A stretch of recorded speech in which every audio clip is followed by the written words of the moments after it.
আসসালামু আলাইকুম ভিউয়ার্স, আজকে আমি আপনাদের সাথে শেয়ার করব আলুর ভাজির রেসিপি। যদিও এই ভাজিটা খুবই সিম্পল, সবাই করতে জানেন, তারপরও আমি কিভাবে করি সেই রেসিপিটি আজকে আপনাদের সাথে শেয়ার করব। আর এই আলুর ভাজিটা হয় অনেক বেশি মুচমুচে, গরম গরম ভাত, রুটি, পরোটা সব কিছুর সাথেই বেশ জমে যাবে। আশা করছি আমার আজকের এই আলুর ভাজি রেসিপি সবার কাছে অনেক ভালো লাগবে। চলুন তাহলে আর দেরি না করে ঝটপট চলে যাই মূল রেসিপিতে। আলুর ভাজি করার জন্য প্রথমে চুলায় একটি প্যান বসিয়ে এখানে আমি পরিমাণ মতো তেল দিয়েছি। তারপর এখানে দিয়ে দিলাম একটি বড় সাইজের পেঁয়াজ কুচি। এখন নেড়েচেড়ে এই পেঁয়াজ কুচিগুলোকে ভেজে নিচ্ছি। যে কোনো ভাজি করতে গেলে তেলের পরিমাণটা একটু বেশি রাখতে হয়, তা না হলে ভাজিগুলো কিন্তু পোড়া পোড়া হয়ে যায়। তো একটু কিছুক্ষণ নেড়েচেড়ে এই পেঁয়াজ কুচিগুলোকে ভেজে নেওয়ার পর এখন এখানে আমি দিয়ে দিব কাঁচামরিচ ফালি। আজকের এই ভাজির মধ্যে আমি 4টির মতো কাঁচামরিচ ফালি করে দিয়ে দিলাম। ঝালের পরিমাণটা আপনারা আপনাদের পছন্দ অনুযায়ী অ্যাড করে নেবেন। তো কাঁচামরিচগুলো এখানে দেওয়ার পর আবারও নেড়েচেড়ে একটু ভেজে নিচ্ছি। এরপর এখানে দিয়ে দিচ্ছি একটি তেজপাতা। তেজপাতাটাকে আমি দুভাগ করে দিয়ে দিলাম। তারপর আবারও নেড়েচেড়ে এই সমস্ত উপকরণগুলো একসাথে ভেজে নিচ্ছি।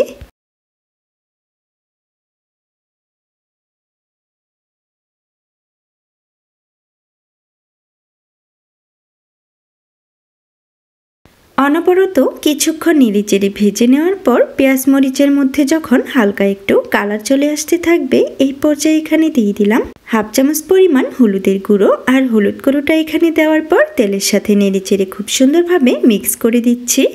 এইভাবে তেলের মধ্যে হলুদের গুঁড়োটা ব্যবহার করলে ভাজির কালারটা কিন্তু খুব সুন্দর আসবে। এরপর আমি এখানে দিয়ে দিচ্ছি আগে থেকেই কেটে রাখা আলু। আজকের এই ভাজিতে আমি কিন্তু আলুগুলোকে চাকচাক করে কেটে নিয়েছি। আর এখানে আমি ছোট দেশি নতুন আলু ব্যবহার করেছি। ভাজির মধ্যে আলুর খোসাটা সহই আমি রেখে দিয়েছি। কেটে ধুয়ে পরিষ্কার করে রাখা সবগুলো আলুর পিস এখানে দেওয়ার পর সাথে দিয়ে দিলাম 1 চা চামচ পরিমাণ লবণ। এরপর সমস্ত কিছু একসাথে নেড়েচেড়ে মিক্স করে দিলাম। আজকের এই সম্পূর্ণ ভাজিটা আমি কিন্তু ঢাকনা ছাড়াই করব। আর 2-1 মিনিট পর দেখবেন আলু থেকে অনেকটাই পানি বেরিয়ে আসবে। এই পানিটা দিয়ে কিন্তু আলুগুলো সেদ্ধ হয়ে যাবে। 2 থেকে 3 মিনিট পর পর আলুগুলোকে আমি কিন্তু উলট পালট করে দিব। এভাবেই অনবরত নেড়েচেড়ে এই আলু ভাজিটা আমি করে নিব। আর এগুলো যেহেতু নতুন আলু, সেদ্ধ হতে কিন্তু খুব বেশি সময় লাগবে না। এইভাবে আলু ভাজিটা কিন্তু একদম ঝামেলাহীনভাবে খুবই কম সময়ে করা যায়। সকালবেলা অনেক ব্যস্ততার মাঝেও এই ভাজিটা কিন্তু আপনারা ঝটপট করে নিতে পারবেন।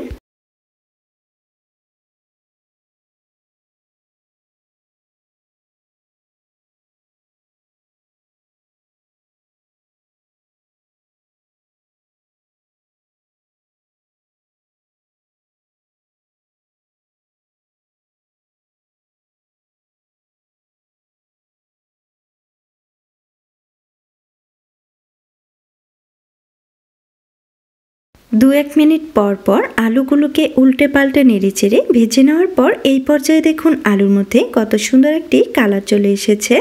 এখন এই ভাজিটাকে আমি কিন্তু আরও কিছুক্ষণ ভেজে নিব, এতে করে ভাজিটা মুচমুচে হবে।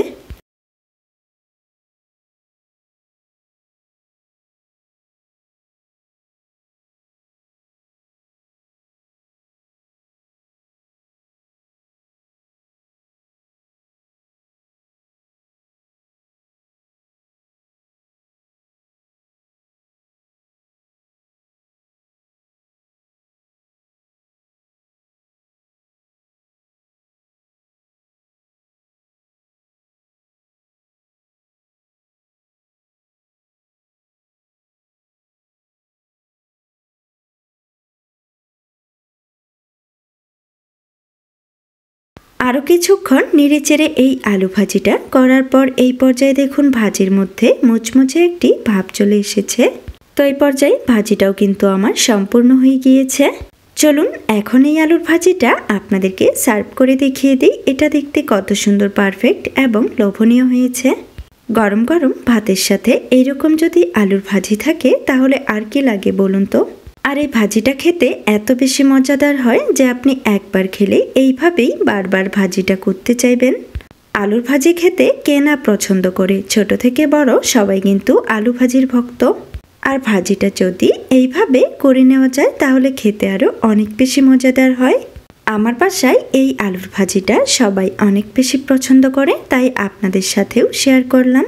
আশা করছি আমার আজকের এই ভাজি রেসিপি সবার কাছে অনেক ভালো লেগেছে। আর যদি ভালো লাগে তাহলে বাসায় অবশ্যই একবার ট্রাই করবেন এবং কমেন্টে আমাকে অবশ্যই জানাবেন কেমন হয়েছিল আপনাদের ভাজি রেসিপিটা। সবাই ভালো থাকবেন। আল্লাহ হাফেজ।